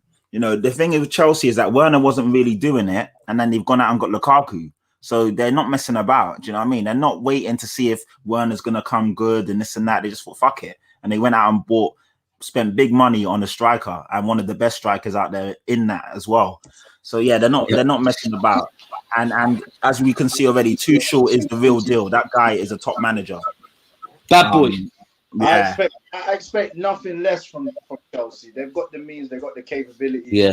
And you know, that's what they do. You know what I mean? That's what they do. When they have a problem, they go and fix it. When they rectify it quickly.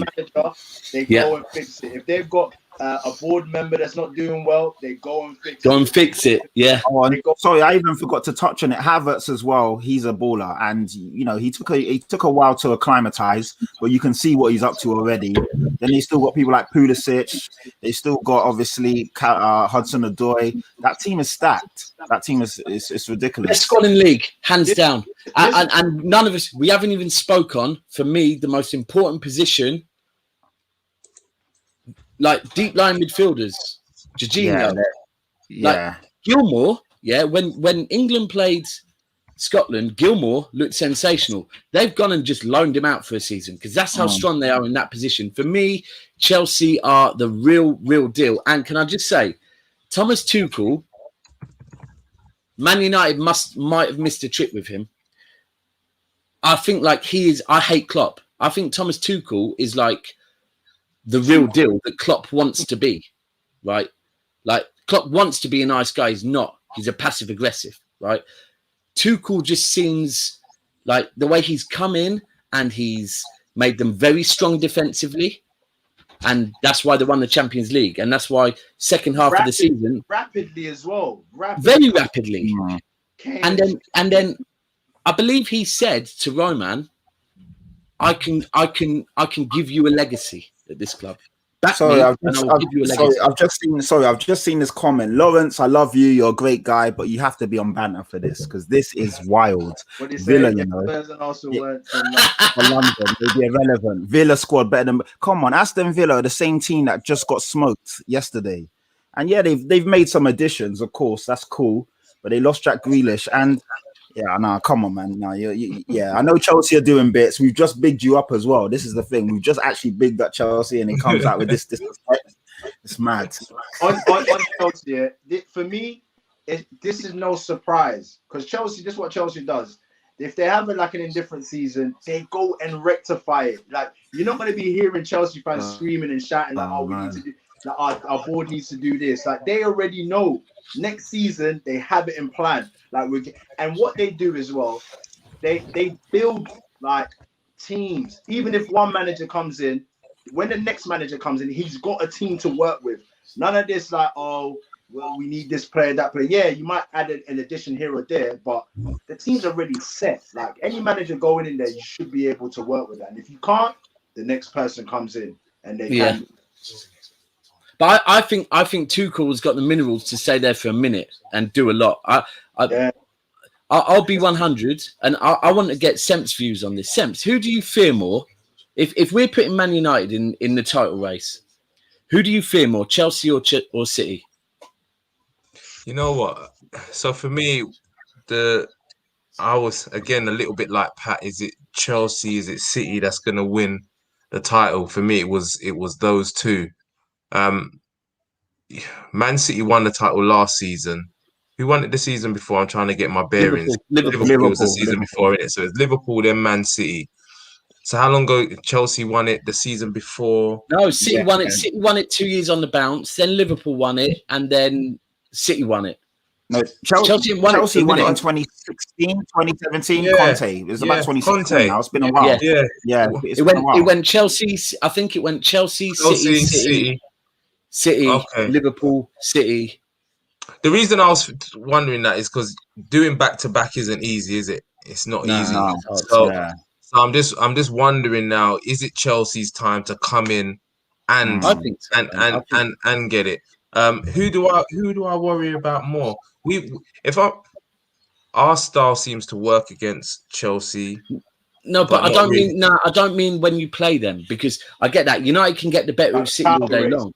I mean, you just mean in It's basically who do I think is going to win the league? Going to win the league, yeah. Out of City or Chelsea, and I'll still Well, United, I'll still, but I'm saying still, if United were going with someone, who would you rather they were going against? Would it be City or Chelsea right now? I would rather go against Chelsea, man. I'd rather go against Chelsea because City, you've got he's got the know-how in it. He's been there, done that. He's Premier League experience. So I would say that it's if City are cooking, City are gonna without be a striker though. Without a striker, even without a striker, if you lot are cooking, you didn't. I think that you lot could do it, man. But I'm saying if you're cooking, do you know what I'm saying? That you have to get that free flow in football. Look, bruv, you have to keep Kevin De Bruyne fit. Kevin De Bruyne can't miss football matches for you lot because if he does, then you lot. You know what? De Bruyne. This is one of my concerns. A few seasons ago, like De Bruyne could be back in training, but if he's not 100% fit, Pep wouldn't play him. Right, a few seasons ago because he believed. De Bruyne came on as a sub today. He hasn't had any sessions, and he came on as a sub, which worries me. That he's like going away from City without De Bruyne. What's City without De Bruyne right now is a bit of my. I feel like at the moment, like without a striker, when you talk about cooking, we're hollering British Gas to come and sort out. Like if we don't get a striker, I worry massively this season. Massively. Yeah, look, and just going to this comment here, I don't even think Chelsea will win the league. However, we can't judge teams on one game. Villa's squad is better than both. Go through all three squads. Now, better than who? Who's he saying? Don't have a better squad. No, than Arsenal and Spurs. It's being silly now. No, it's not. No, it's not. I know. Like what I'm saying is when we're doing top four predictions, because I've asked Shoot the Defense for theirs, and they're saying, it's too early to predict. It's obviously we all know it's too early. We all know it's too early to predict. Do you know what I mean? It's just what do you think is going to happen, and then we have to wait to see how the season pans out. Even though it's too early. Even though it's too early to predict, he still can say that Liverpool will be title contenders. And Simpson Patrick, when you came to the barbecue, yeah, and you brought me, by the way, this beautiful bottle that I've never seen a bottle of Roberto Cavalli vodka, right? So shout out to you, man. I'm saving it. Only Pat could come with that, boy. but joking aside, when you rolled up to the barbecue, you saw the bet that a Villa fan had made. Yeah, and he paid out in hard cash. 5 bills that Villa would finish top 8, was it? Yeah. Like, I get these. Like, I saw when before Grealish moved to City, I saw Villa fans saying, why would he move when in the next 2 seasons we're going to be in the Champions League football and challenging for the Premier League? And I just thought, you know what? Respect to Man United and Man United fans that they haven't been talking that smack, even though their squad is twice as good as Villa's. They're still saying we're not quite there yet. So these Villa fans that coming out screaming all this is just mental. I don't understand it. Like their squad is not better than Leicester's, Arsenal's, or Tottenham's. Let's be very clear. Just so you know, though, Lawrence isn't a Villa fan; he's a Chelsea fan. He's a Chelsea fan. That's even better. Find out. He's London. Yeah, it's a London thing. Scott Garcia.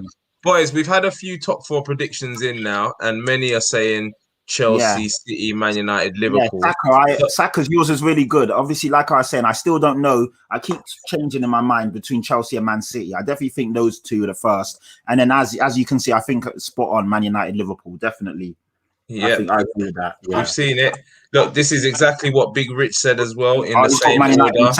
He's got Man United second. Oh, Man United second. Oh, I don't know about that.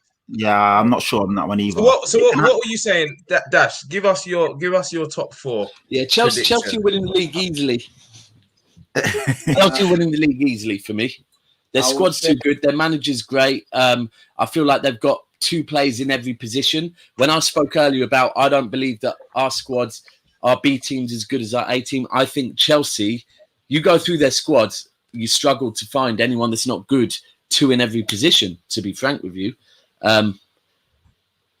So I think they're winning it. I think with City, I will not tell you until the transfer window closes because it's so vital. If we don't sign a striker, we will finish 4th. Oh, no way. Come on. No way. No way. No fucking way. You ain't dropping that much. If we don't sign a striker, we're finishing 4th. Nah. Do you think the teams in and around you, barring City, have improved much better than City have? I think there's a lot of underlying issues. I think things like is public knowledge that at the moment, Jesus, Laporte, Bernardo Silva, who are very important squad players, aren't happy, right? Yeah. Got to take that into consideration, because when you look at Liverpool last year, I think a lot of that was because Mane and Salah didn't get contract extensions. So when they start losing a few games and Klopp speaks to them slightly differently and they're not as happy as they were the season before, it's different, right? So I think that's important.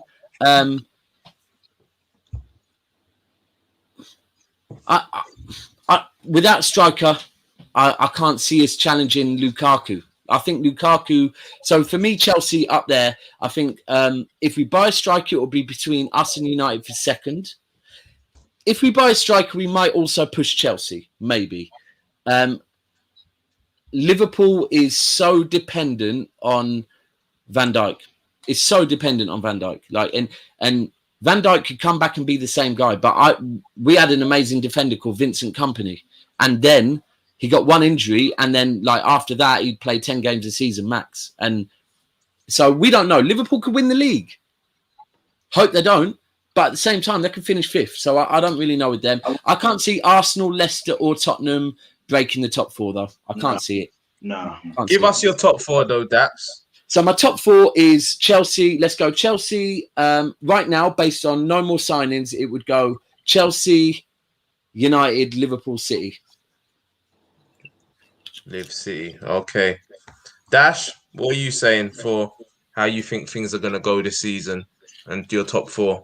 For some reason, I feel like United is going to put some push on those teams there. So I'm going to go with City, Chelsea, United, Liverpool. Okay. And Liv. Yep. Patrick Tyrant, a.k.a. Young Swaggy Daniels, when you see the T. Is that a new name, by the way? Is that a new one? No, that's the since episode was it 1? Did you do it? Yeah, something 2. Maybe it might not have been episode 1, and maybe 2 or 3. I just freestyled it, and then everyone it banged, and then I just kept it. You know what I mean? It does bang, to be fair. It does. Then organic one. It didn't bang at the beginning. You need to throw in there, Patrick. You need to throw in there, aka the girl them security. Oh no, it's the girl them sugar, not security. Never security. Come on. What are you saying, Pat? What are you saying about yours? Okay, right now, as it stands, I'm gonna go Chelsea, Man City. So Chelsea, Man City, Man United, Liverpool, and then I'm gonna go Leicester. Chelsea, Man City. Yeah, United, as in Man United. Yeah. Liverpool. Then I say Leicester 5th, and then after that, it's a free for all with all the other decent teams. But we said top 4. You don't need to get Tottenham in the mix. I didn't put Tottenham in the mix. I know he didn't actually. He didn't. I did. I said Leicester, and then after that, it's whoever else wants to step to the plate. Do you know what I mean? This is a good point here that Lawrence has made, because obviously we're doing these predictions now. But I agree that if City do get Kane, then it definitely changes Daps' thoughts on where they finish, and it changes. So I'm just going on the basis of a league, the whole season. I do actually think that City will get Kane. I think the move's gonna happen. Yeah. And I think City win the league, man. I think City win the league. Chelsea finish 2nd. And you know what? I did actually think Liverpool would finish 3rd, but I'm gonna back United to have a good season this year. And I think a third place finish and a cup win somewhere in a good Champions League run is what I think that'll be good. So. You know, and it would be good if Liverpool could finish outside the top 4. That would be brilliant. But we hope so. Let someone else get in there, but I can't see it as it stands. I mean, things can change very quickly. Like that's saying that Van Dijk thing about Van Dijk and company. That's a really interesting point because we don't know what Van Dijk's going to look like. I know he played against Norwich, but that's not a real test, is it? We need to see him week in and week out. Champions League. It's them little pull-ups. Yeah, it's exactly. Them random all of a sudden pull-ups out of nowhere. Where it's just like, so we really need to see. And Gomez is very injury prone as well. And obviously the defender as well. Yeah, so yeah, it's a really good point that Van Dijk coming back doesn't mean he's going to be the same Van Dijk. Yeah, he might be though. If he is though, I totally get it. If he is, Liverpool are up there. But if he isn't, they're not. Yeah. All right, we're gonna have to shoot off in a second, but there was a question that we got that I wanted to put to you guys. I think it was from Saeed. Here it is. Yeah, Everton. Boys, what do you reckon? The floor is yours, man. I'm gonna say no. Let's just go with the historic factor that every season we feel like Everton's going to do something. Exactly. Since and I have been calling them the pretenders for 3 years. For this season, let's just pull it to the point where let's just watch what Everton does. And if they, by some way, do something, then it's a bonus for them. But regular, TV resumes for them because, man, they no way. Every season. Every season we talk about Everton. Is this their year? James Rodriguez, this person, that person, and it's always the same story. So no, I would say Aston Villa are a bigger threat for me than Everton. Yeah, there we go. Contenders all the time. Yeah, we've been saying it from day, and every year we it seems to fall that way. They have a few good games. Yeah, go on, Dash. Sorry, just a quick before because I've been meaning to ask you this earlier on. The Kane situation, obviously this is going on for City, whether or not they'll get him. Was he at the ground today? Well, I heard that he was, and then I heard that he wasn't. So I don't know. Some people said he was there. Some people said he wasn't. If he wasn't, do you reckon that's significant? That's like a telltale sign that because he's usually always at the game. You know what? I'll be honest. I don't know because it's a real game of cat and mouse at the moment, and I just can't. I just don't know what's going on. Do you know what? I'll be 100, right? So it's weird. I don't know for official reason for why Kane wasn't selected. But you know what I saw today in Tottenham? So throughout the summer, I've heard a few people saying Tottenham without Kane actually look a bit more of a team and they're not reliant. Today, it seemed like a team that were ready to go, do you know what? We can actually prove and pull together as a team and prove that we don't need to be reliant on this one player. That to me, your players today seem to be finding that extra inch based on the fact that they're like, we want to prove that we are not where we are just because of one guy. And that's what I was saying to my boys at the ground. Like you saw Son step up that extra bit. Lucas Moura definitely stepped up. Moura's a bad boy. Moura, he was balling today, and even Virgin. I know. Sorry, go on, Temps. No, I was just gonna say, gents, that we can't get too carried away by that. Though it is one game and it's the start of the season, and we all said that City get caught cold and everything. Like, can Spurs do that for the whole season without Kane? We've not seen. We've seen when Kane has been injured, we've seen Son step up at times, and sometimes he hasn't been able to. Do you know what I mean? But the thing is, to counteract that, if Kane goes, we will get somebody else in as well. So it won't be just without Kane. We ideally will get replacements in. Obviously, they're not going to be as Kane quality, but we'll get 2 or 3 players in. So it will be spread out. The transfers left to like the last couple of days, it could be difficult to get that. I'm sure we will. If Kane goes, I'm sure they would have lined up stuff behind the scenes. They're not just going to let the guy go without having lined up stuff. If he's going, that is a whole different podcast, which I would love to do with someone about why every single transfer window this happens. Yeah, left to the last minute. But not just your club, not any club. It's most clubs, and I don't understand. I don't get it. That's a quick question as a Man City fan. If you guys are so reliant on a striker and you need that as the missing piece in the puzzle, why did you spend 100 million on Grealish, a player that you didn't really need, when Kane is the guy you need? Why didn't you put that extra 50? I said this at the beginning. When people say to me about I don't want to act like a Grealish hater because I'm not. I think Grealish is a good player. I thought he looked good today. No, he's a great player. I'm not mad. I'm not mad at signing Grealish, but for me, we need a striker, right? Yeah, so exactly.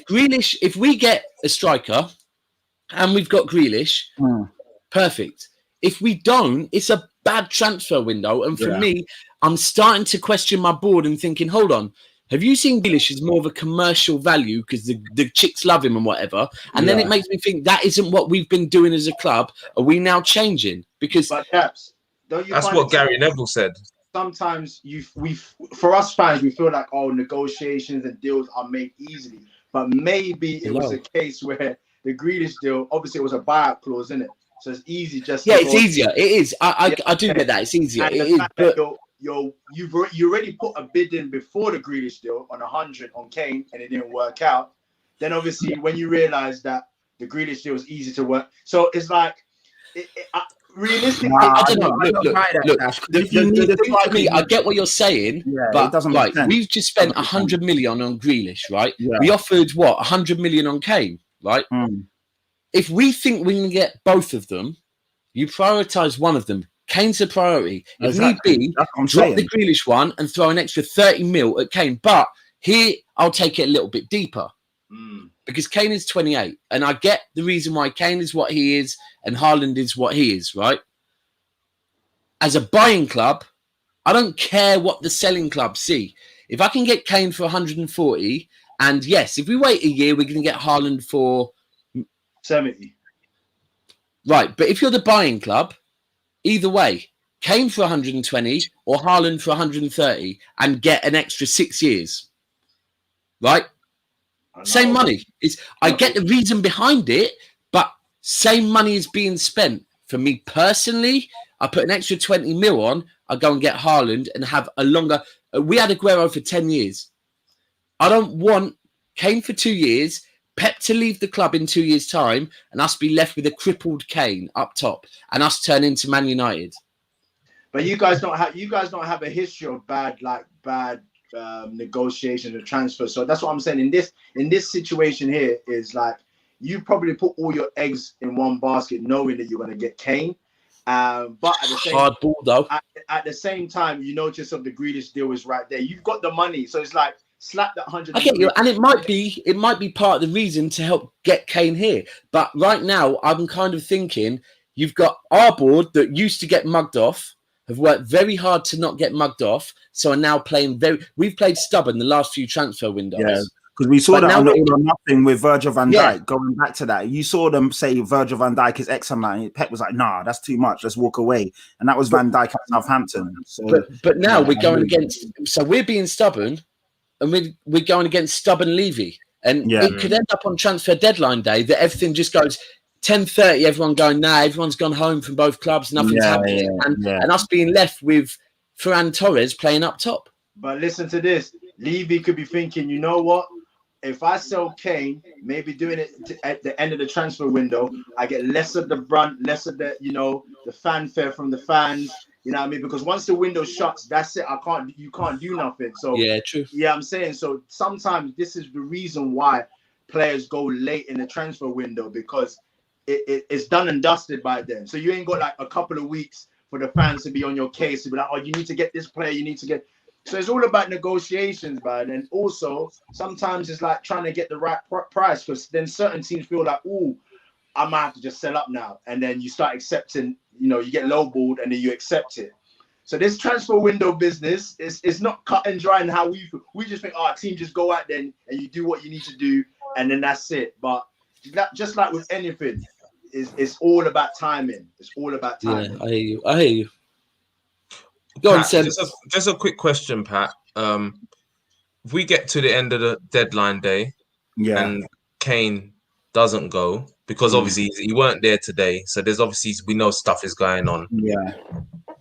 What do you think where does that leave Spurs and Kane? Do you think that you'll be able to get the best out of him for one more year, or where do you see things going after that? If he does have you would like to think yes, because obviously even if Kane does want to go, he's still going to have to put himself in the shop window, and a bad season obviously is not going to look good for his suitors, whether it's Man City, Real Madrid, Bayern Munich, whoever wants a top striker. So you'd like to think he'd be professional, but I also question his professionalism now, as we've just seen in recent, what's transpired recently, where the guys went MIA for 2 days, he's come back. Obviously, he's not been available for today's game. So it leaves the question marks I would have never thought I'd place above Kane. So to be honest, I don't know. Can I ask you a question? Another question then. Yeah. If you're Harry Kane, and Mm. I'm totally speculating here, Yeah. but Levy has told you last season that we'll let you go if 100 mil is the figure, Yeah. and then City have indicated they will pay 100 mil, and then Levy's now turned around and said, "Nah, It's we want more." 150. Yeah. Are your thoughts on Kane's professionalisms or actions in recent times, do they change, or do you still think he's out of order if that has happened? I feel for him because, like I was saying, if you saw my tweets, I said no matter what happens with Kane, people should get off his back because Tottenham fans are atting Harry Kane and being sarcastic and saying a lot of stuff that isn't cool. The guy's on Twitter, he's active on there, so he's going to see these things. And I'm like, regardless what happens, let's remain classy. Like, he's been one of our best ever players. At least see him out and wish him well. Do you know what I mean? He's leaving because we're not in a position that we need to be in. Kane, obviously, if things were going well, he wouldn't leave Tottenham. But we're not where we need to be. As a fan, you got to be realistic. It's the same way if I'm working for 40k a year and a team down a job down the road are offering me 20 more K, much better prospects, a company car as well, blah blah blah. Why would I say no? Oh, sorry, I love this place and they've been like, come on, you got to be real. So Kane looking at going to Man City, it's a great deal for him. You know, time is of the essence. Next year, if he doesn't move, they could go out and get someone else. We know how things go in football, so. I don't, if the only thing that strikes me is a bit weird is that Kane would have never cost 100 million. Do you know what I mean? At his age, his ability, the years left on his contract. So he's very naive if he thought if a team bids 100 million, we're going to accept it. So I just worry about how smart him and his agent are they should have got something in writing, or they should have, 100 mil. Hold on. You've just confirmed what we always knew. Kane's not the sharpest tool. But even if it's not just we've been screaming this for years, but the guy's very simple. Kane's advisors, Kane's management. But the thing, people banter Kane, but when you hear Kane talk, yes, I know he has maybe an impediment, but he doesn't come across as somebody who's thick. He actually speaks well. He presents himself well. Do you know what I mean? He's not a stupid guy. Level GCSEs type. Nah, I don't know, man. I think he presents himself well. I think he comes across well, but he obviously, whoever's advising him and whatever, it's not been done well, because 100 million is never going to make any team budge for a player of his ability. I think how you have to see it is this, isn't it? And you've made some really good points in terms of like his professionalism being questioned. Yeah, obviously given it, he's got credit in the bank, innit? Like, yeah, and you know to yourself, yeah, Kane, who is as loyal as he's been with Spurs, for him to maybe take this stance now, it must come to a point where between himself and Levy. Like if Levy, it's untenable. Yeah, if Levy could take a step back from this gentleman's agreement, why can't Harry Kane, despite everything, you know what I mean? Like, why does he need to reserve that stance of showing that he's professional and loyal? Why can't he be like, you know what? I've been stabbed in the back here as well because I've had this gentleman agreement. You've backtracked, so boy, if you're backtracking, you know what? I feel like this is one of them conversations where we can all like say, oh, I think this, I think that. Looks, we've been told for so many years how professional Kane is and how he's this model guy, which I do believe. Generally, I do believe. Right now, he's taken this stance that he's not going to turn up for training. He's not going to do this. He's not going to do that. Do I think he's done that simply because one offer of 100 million has been rejected? No, right? Exactly. No way, right? Not agree. over one thing. No. Conversations have happened, right? Kane's probably been naive, like to trust Levy, right? That he's being naive and thick, and his agent's being naive and thick. Conversations have happened. We all know what Levy's like, and it's cool. That's why he's that guy, right? You don't become that guy by being that guy. You become that guy by being that guy, and he's that guy, right? So conversations have happened. Kane's probably in the wrong slightly as well. Like, he should have probably done the Grealish thing and just played it like that. But none of us will ever know. Like, Kane ultimately has stayed loyal to Tottenham for a long time. You've got to respect what he's done for your club. Now he wants to move on. And ultimately, by signing a big boy contract with your club, the same as Grealish did with Villa, he's guaranteed you a certain amount of money, right? So that's what he's done by signing the thing. Like, contracts are contracts. Yeah. Contracts can be ripped up pretty quickly, really, but it just gets your club a certain amount of money, which is what he's done. But I think your club might actually do better without him. It's that time to part ways. So let me jump in on that, because everyone says, innit, well, a lot of Spurs fans, when they've been jumping on Kane recently, have been like, he's under contract. He signed a 6-year. Like, they see that the fact that he signed a 6-year contract, that means that he wanted to be here for 6 years. I'm with Daps. I'm thinking that contract was signed on the basis that he gets Spurs a certain amount of money when he's ready to part ways. And exactly what we see nothing but good from Harry Kane, professional, So when we do see this now, there are some players that you would think, oh yeah, I'm not surprised that happened with. But when you see Kane ain't turned up for training, you're like, rah, okay, wow, no, Kane ain't turned up. So I'm like, you don't expect that from Harry Kane. So the fact that he has done this, for me, something is going down. And I don't actually believe that Kane. Obviously, people are gonna say he's in the wrong because you have to turn up to training. But my stance on it is, if you've been wronged, and you making a decision now that you think this is the best way to deal with it, you may look back in years to come and think, you know what, I may have been able to deal with it in a better way. But nobody's in Kane's position right now. And if Levy said that you can go, and now he's saying you can't go, after you've been loyal, you've given them everything, but I'll be vexed as well. And I won't turn up to training. I won't turn up. You know what? I heard something. Got persuaded. No, you go. He got persuaded to have that season with Jose Mourinho. You know what I mean? Like, you're told, like, listen, just give us up with that extra season you got, and then by the time the following season comes, you'll be able to go. Gentleman's agreement, and now all of a sudden he's moonwalking, backtracking. How else is he going to be able to deal with it? No confrontation is ever good. You never see a nice confrontation in it.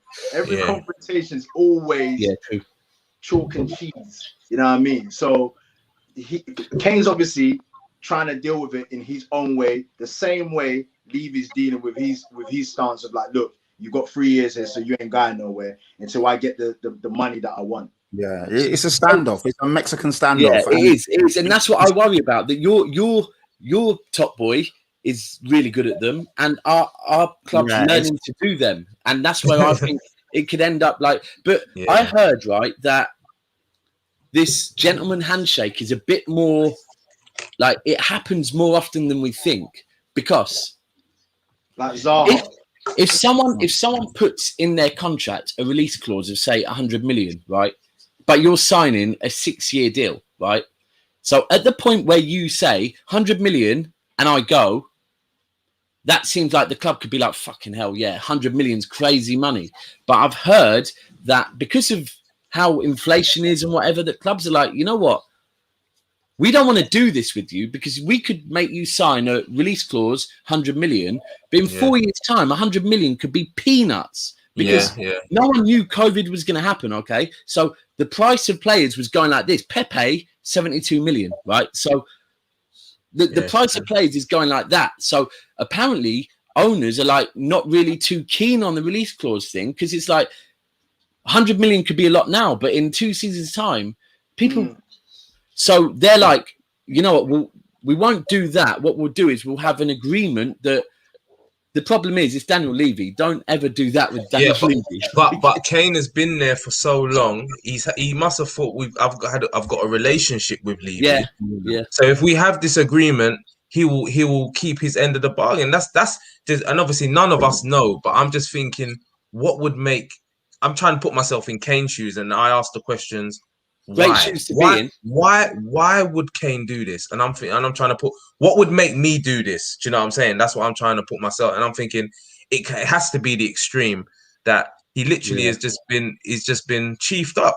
and the only thing I think Kane has done wrong in this situation is be naive in not putting things in writing and having a contract that says X, Y, and Z. Do you know what I mean? Rather than doing a gentleman's agreement. But we will never know. It's an interesting topic. We're going to see what happens if he stays at Spurs or whether he goes to City. But yeah, man, I think it's coming on to 2 hour podcast, which Only is 4 of us as well. I know it's Wow, mad. a lot of chat, and it's nearly 11 o'clock, and I need We're to get back, to baby. my bed. We're We back, are baby. We're back. We are back, man. But I want to thank everybody that came in the comments today. Thank you very much. And I want to thank you three as well for joining on the first episode of the season, episode back. 77 of Everyone's a Pundit. Can you please all sign out? Please, starting with yourself, Daps, and please plug your stuff because shout out to Never a Foul. You know, I'll tell you separately, and I'll tell you on here. It's one of the best accounts out there. The way you've grown, and I know the work going on behind the scenes. So tell This is everybody Never where a they can Foul. find you. And also shout out to this guy, Soups. Man, them Soups. What up? Hold tight, Darnell in the cut as well. Well, so it's Never a Foul, but I just want to say one more time, R.I.P. Rhino. We're gonna have a little drink now, and thanks for having me back on. Good to see you, Semps. Good to see you, Patrick. And you know what? The first time I came on was with Dash as well. So, There you go. Wicked. No, man, but keep doing what you're doing, Daps, man. Keep growing, keep smashing same it, with man. you, but we're learning off of I'd- you. So, I'd always support your thing, man. You lot are good people. Dash. Yeah, man. Thanks for having me on again, man. It feels good to be back talking Premier League football, none of this Euros business, and been watching all these Tokyo Olympics and all of this kind of stuff. So just back to talking regular Premier League football is joy and all of that, you know what I mean? But yeah, man, Dashiki Dash. I've got my old YouTube channel, which is a dash of sports, where I talk about all things sports related, trending stories. So that's going to be back again. Also, I'm going to be restarting the Premier League show, where basically just going to be catching up on the week's games, week by week, and just having a few people on as well. I'm going to try and mix it up a bit more. And yeah, man, just glad to be back on this team. So yeah, man, come check me out. Wicked. And any of you that are watching, please go and subscribe to A Dash of Sports on YouTube, please. It's a brilliant channel as well. Dash is perspective on a lot of things. He can sit on the fence, but when he does a dash of sports, he gives a good rounded view on things that are going. So yeah, man, go and check that out, man. Good things are going over there.